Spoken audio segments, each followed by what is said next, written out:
김건희 집사 게이트와 관련해 저희가 단독 취재한 내용으로 이어가겠습니다.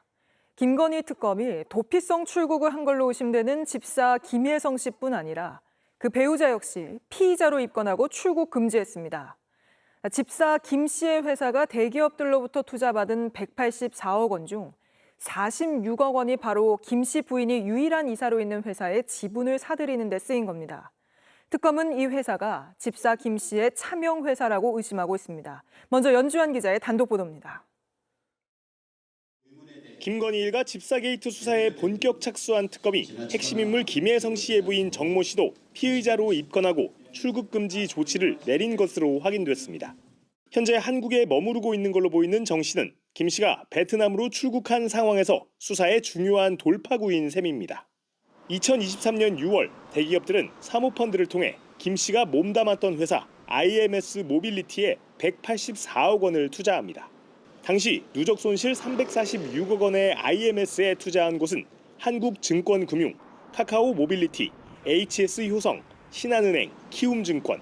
그런데 184억의 투자금 중 46억 원을 IMS의 기존 주식을 갖고 있던 이노베스트 코리아라는 회사에 지분을 매입하는 데 사용합니다. 2021년 김 씨는 IMS의 지분 4.64%를 갖고 있었는데 윤 전 대통령이 취임한 2022년 김 씨의 지분은 사라지고 이노베스트 코리아의 지분이 4.64%가 됩니다. 그런데 이 회사의 유일한 이사는 김 씨의 아내 정모 씨였습니다. 특검이 이 회사가 사실상 김 씨의 차명 회사라고 의심하는 이유입니다. 하지만 베트남으로 도피성 출국을 한 김 씨처럼 정 씨 역시 소재지가 불분명합니다. 특검 측은 김 씨의 베트남 연락처를 알지 못하며 김 씨의 부인은 휴대전화를 해지해 연락이 되지 않는다고 전했습니다. 최근 김 씨는 지인을 통해 일부 언론에 자진 귀국해 특검 조사에 응하겠다는 입장을 밝혔습니다.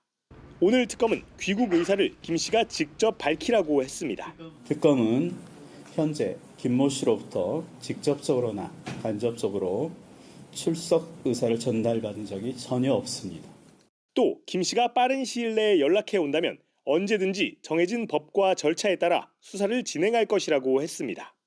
특검은 자료를 보완한 뒤 압수수색 영장을 다시 청구하는 방안을 검토하고 있습니다. JTBC 연지환입니다. JTBC는 김건희 집사 김예성 씨가 베트남으로 출국한 날짜도 취재했습니다. 올 4월 20일로 민주당이 김건희 특검법 재발의를 예고하고 딱 사흘 뒤입니다. 김 씨의 부인과 관련한 수상한 행적도 포착됐는데 계속해서 박현주 기자가 단독 보도합니다. 올 4월 17일 국회 본회의에서 내란 특검법과 명태균 특검법이 부결되자 더불어민주당은 곧바로 더 강력한 특검법을 추진하겠다고 예고했습니다. 지금은 단 2표가 모자랐으나 이제 얼마 남지 않았습니다. 제가 다시 대표 발의할 예정입니다. 4월 4일 윤석열 전 대통령이 파면된 만큼 의혹 전반을 살펴봐야 한다는 취지에서입니다. 결국 민주당을 비롯한 5개 정당은 지난 4월 25일 내란 특검법과 김건희 특검법을 재발의했습니다. 그런데 JTBC 취재 결과 김건희 일가 집사 김예성 씨는 특검법안 재발의를 예고한 지 사흘이 지난 4월 20일 베트남으로 출국했습니다. 김 씨는 자신이 몸담았던 렌터카 업체 IMS가 손실만 346억 원의 부실 기업인데도 여러 대기업으로부터 184억 원을 투자받아 그 배경에 김 여사가 있는 것 아니냐는 의심을 받던 상황. 수상한 행적은 이뿐만 아닙니다. 대기업들로부터 받은 투자금의 4분의 1에 해당하는 46억 원을 챙긴 이노베스트 코리아의 유일한 사내이사이자 김 씨의 부인 정모 씨는 윤 전 대통령이 파면된 지 일주일도 지나지 않은 지난 4월 10일 본점을 바꿉니다. 제주도에 있던 회사를 서울 강남으로 옮겼습니다. 직접 회사로 가봤지만 정 씨를 찾아볼 수 없었습니다. 저기 이 업체는 공용만 활용하시는 걸 기억하셔가지고 사무실에 안 나오시거든요. 특검은 김 씨의 증거인멸과 도주 우려로 압수수색 영장을 청구했지만 법원은 특검법상 수사 대상이 아니라며 기각했습니다. 민주당은 아예 특검법을 바꾸겠다고 나섰습니다. 사건 수사 과정에서 인지된 관련 범죄 행위는 특검의 분명한 수사 대상입니다. 특검도 분명한 수사 대상에 해당한다며 영장을 재청구할 방침입니다. JTBC 박현주입니다. 김건희 집사 회사는 대기업 등으로부터 184억 원을 투자받은 그해 외부 용역 명목으로 92억 원을 지출했습니다. 그러니까 거액의 투자금이 들어오자마자 절반이 바로 회사 밖으로 빠져나간 겁니다. 특검은 비자금이라고 의심하고 있습니다. 양빈현 기자입니다. 2023년 중순 카카오 모빌리티, HS 효성, 한국증권금융 등은 렌터카 업체 IMS에 184억 원을 투자했습니다.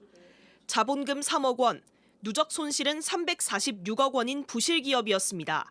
184억 원 중 46억 원은 김건희 모녀의 집사 김예성 씨의 지분을 사들이는 데 쓰였습니다.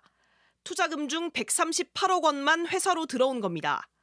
이 가운데 78억 원은 계열사 IMS 모빌리티로 재투자됐습니다. 그해 IMS 모빌리티는 외주 용역비 명목으로 92억 원을 지출했습니다. 2021년엔 외주 용역비가 2억 원에 불과했고 2022년엔 아예 없었습니다. 투자를 받자마자 외주 용역비란 명목으로 거액이 회사 밖으로 빠져나간 겁니다. 김건희 특검은 투자를 가장해서 비자금을 조성한 것으로 의심하고 있습니다. 이에 대해 IMS 측은 차량 탁송 기사들에게 지급한 수수료가 외주 용역비로 계상된 것이라며 2022년까지는 연결 재무제표 작성 전이라 표기되지 않았다고 해명했습니다. 이듬해에도 외주 용역비 117억 원이 발생했다고 설명했습니다. 하지만 특검은 자금 추적을 통해 92억 원의 행방을 쫓을 계획입니다. JTBC 양빈현입니다.